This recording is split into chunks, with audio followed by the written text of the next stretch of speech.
Elizabeth Banks wrote, directed, produced, and stars in Charlie's Angels. But it wasn't enough, because apparently she also had to do the marketing for the movie, which just goes to show what a tough business Hollywood is. Everyone on this movie not only did their job, but did it well. But they're still all going down. As I said on Movie Math last weekend, I said Elizabeth Banks is going to tank her career in a single weekend. And I still, to some degree, believe that's true. But now it's unjust.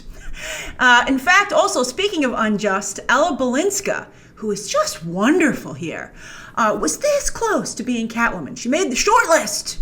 And I think she would have done a wonderful job in that role. Not to say that, Zoe Kravitz won't do a good job with it, but, she's had her turn. Audiences aren't that enthusiastic about her. Ella Balinska is new.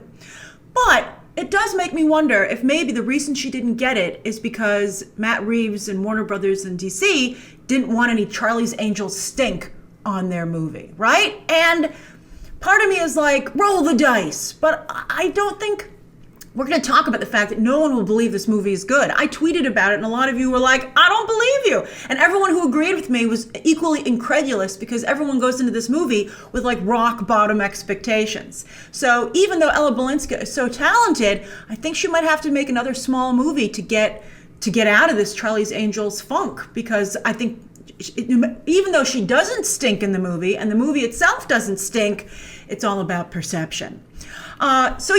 The advertising for this movie was absolutely awful. I myself called it Forever 21, the movie. In fact, the advertising, as I said, is so bad that nobody will believe this movie is good, no matter how many of us try to spread the word. I suspect there'll be a lot of people on planes watching this movie, looking around, being like, oh my God, this movie's so good, and trying to tell their seatmates and other people, and then those people rolling their eyes, being like, yeah, right. No one will believe it. I mean, at the end of the day, this movie will have to rely on people taking a leap of faith or one of desperation. You've been there. You need something to watch. You got food to eat, or you're stuck on a plane, right? Or you're in a hotel and you've seen everything else.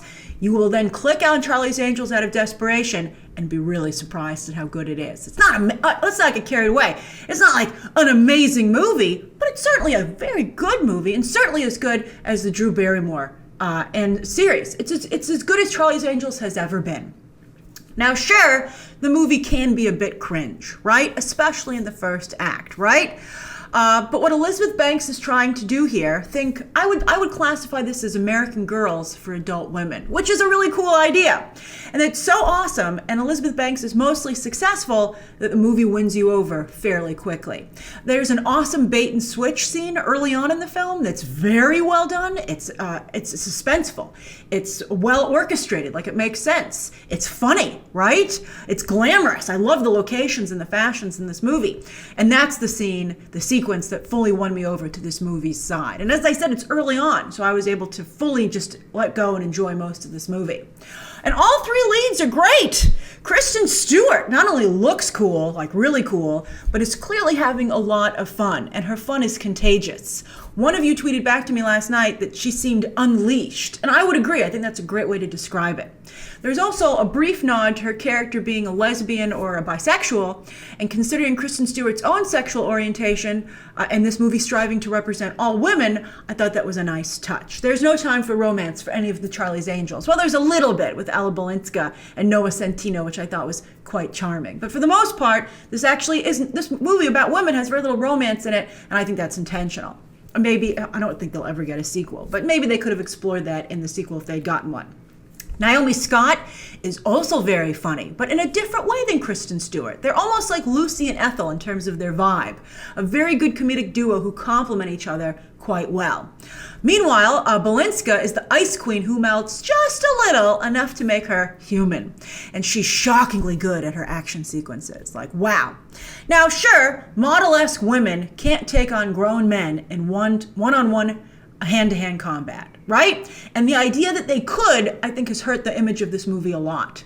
But when you actually see the movie, I think these actresses and Banks, with the script and the directing and the fight choreography and the locations they use and the gadgets and the circumstances, just when you see it in action fully, it's convincing. And I wish that they had been able to convey that in the advertising for the film. They should have just sat down and been like, why do I believe it in the movie, but I don't believe it in the trailer? We must keep working until we crack it. I don't have the answers. I'm not being paid to cut a trailer for Sony, but whoever was should have made the effort. Or Banks, because her large part of her career rests on this. Now, as for Banks on screen, she gives herself some really nice moments, both funny and emotional. She had one moment where she was like, hugs work. And at first I was like, oh, hugs. And then I was like, they do kind of work, right? We'll talk about that more in a moment. Now, as for the guys, there are a surprising number of guys in this movie, and they are all given a chance to shine as well. I wanted to maybe spotlight Patrick Stewart and Sam Claflin in particular, who are both hilarious, but they all do such a good job. I think that they're all great. Everyone here does very nice work, and it all comes together surprisingly well. I think that today, another problem this movie has is that women really want to feel like we're the same as guys. Like women are fighting for that, to be equals, right?